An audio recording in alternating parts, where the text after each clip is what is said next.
Hello বন্ধুরা, কেমন আছো তোমরা? আশা করি অনেক অনেক ভালো আছো। আমি অনেক অনেক ভালো আছি। ভালো আছি বলতে অতটা আমার শরীরটা ভালো নেই, যাই হোক। তো আজকে একটু স্পেশাল কিছু রান্না করব ভাবছি।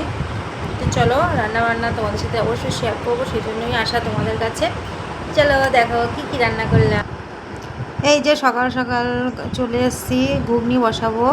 তো ঘুগনি করারও কারণ আছে, মাংস রান্না করব সেটারও একটা কারণ আছে। সেটা জানতে চাইলে তোমাদের সম্পূর্ণ ভিডিওটা দেখতে হবে। তো মটর, আলু, তেল আর একটু লবণ, কাঁচা লঙ্কা দিয়ে আমি মটর আলুটা সেদ্ধ করে রেখেছিলাম। তারপর দিয়ে দিলাম এখানে তেলের ওপরে গোটা গোটা এলাচ, আর পাঁচফোড়ন, আদা, জিরে, পেঁয়াজ কুচি, রসুন, সব কিছু, লঙ্কা, সব কিছু দিয়ে ভালোভাবে আমি এবার মশলাটাকে কষিয়ে নেবো। ঘুগনি অনেকটা হয়েছে, ওই জন্য মশলা অনেকটাই দিতে হয়েছে।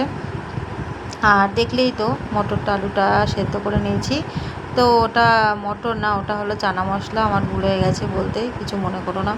তো যাই হোক, এই যে ভালো করে কষানো হয়ে গেছে। এবার আমি মানে দিয়ে দিলাম চানা মশলাটা। এবার ভালোভাবে এটা নেড়ে এবার আমি একটু টাইম ভালোভাবে হতে দেবো, নাহলে কালারটা বোঝা যাবে না। তো এই যে দেখতে দেখতে আমার প্রায় হয়ে এসছে। পরিমাণ মতো লবণ, হলুদ আর আর চিনি দিয়েছিলাম। আর নামানোর আগে তো গরম মশলা দিতেই হবে। তো আজকে মাছ করব, ওই মাছটা শুধু করব। আর এখানে করব পটল পোস্ত। তো মাছটা এই যে এখন বর্ষার মাছ অতটাও ভালো হয় না খেতে, তো সেই জন্য আলু দিয়ে ঝোল খাওয়া একদমই বন্ধ করে দিয়েছি। আর এদিকে মাছ হচ্ছে, আর একদিকে পটল পোস্ত হচ্ছে। আর ঘুগনিটা তো হয়ে গেছে। তো মাছের জন্য এখানে পেঁয়াজ কুচি দিয়ে দিয়েছি, এখানে পোস্ত বাটা দিয়ে শুরু করব। আর এখানে পেঁয়াজ কুচির মধ্যে দিয়ে দিয়েছি পোস্ত বাটা, তো লঙ্কা। আর এদিকে আলুটা ভাজা হচ্ছে, মাংসটা রান্না হবে বলে। তো এর মধ্যে দিয়ে দিলাম টমেটো।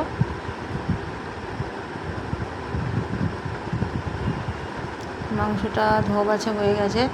এখানে 1.5 কিলো মাংস আছে। তো কেন রান্না হয়েছে সেটা অবশ্যই তোমাদেরকে বলছি। তাই যে মশলাটা এবার ভালো করে আমি কষিয়ে নেব সুন্দর করে। এর মধ্যে দিয়ে দিয়েছি মিট মশলা, সামান্য একটু গরম মশলা, একটু 2-4টে চিনির দানা দিয়েছি, পরিমাণ মতো লবণ, হলুদ, সব কিছু দিয়ে দিয়েছি। ভালো করে কষিয়ে নেব।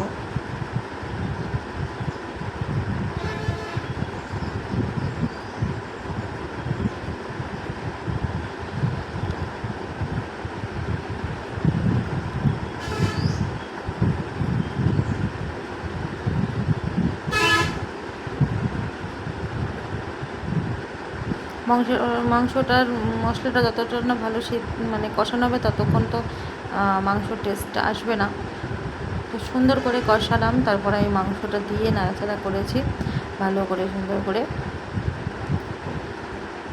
এই যে কালকে আমাদের রাতে লুচি হয়েছিল, তা কেন হয়েছিল সেটাও বলবো, ঘুগনিটা কেন হলো সেটাও বলবো। তো আজকে মাছ মাংস দুটোই করেছি, আর মাংসটা ভালোভাবে কষানো হয়ে গেছে। আর তাড়াতাড়ি করেই মানে রান্নাটা হচ্ছে, আর ভালোভাবে নাড়া হয়েছে। এবার আমি জলটা দিয়েও ভালোভাবে একটু নেড়ে তারপর আবার যতটুকু জল রাখবো ততটুকু দেবো। এই যে তারপরে নাড়াচাড়া করেছি, তারপর আবার একটু গরম জল দিয়েছি। তো মাংসটা আমার প্রায় কমপ্লিট হয়ে গেছে। গরম মশলা দিয়ে নামিয়ে নিলেই মাংস হয়ে যাবে রেডি।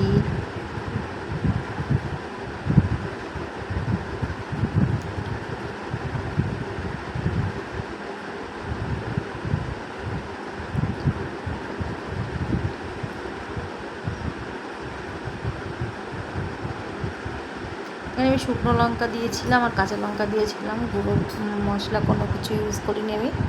এই যে গরম মশলা দিয়ে একটু নাড়াচাড়া করে এবার আমি ঢাকা চাপা দিয়ে রেখে দেবো। তো এটা আমি নামাবো না, আমাদের তো গরম করতে হবে, নাহলে ঠান্ডা কেউ খায় না। কড়াই বসানো থাকবে এখন।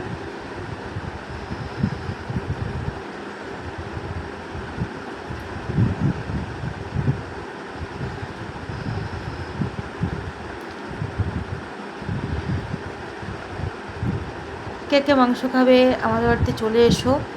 ওদিকে এবার ভাত হচ্ছে, সম্পূর্ণ ভিডিওটা দেখলে। আর কেন করেছিলাম, লুচি ছিল, ঘুগনি, মাছ, মাংস, সব কিছু কেন করেছি সেটা পরে ভিডিও তোমাদের অবশ্যই বলবো, আর সেটা শেয়ারও করবো। ততক্ষণ তোমরা ভালো থেকো, সুস্থ থেকো, আর আমার ভিডিও দেখতে থেকো। বাই বন্ধুরা।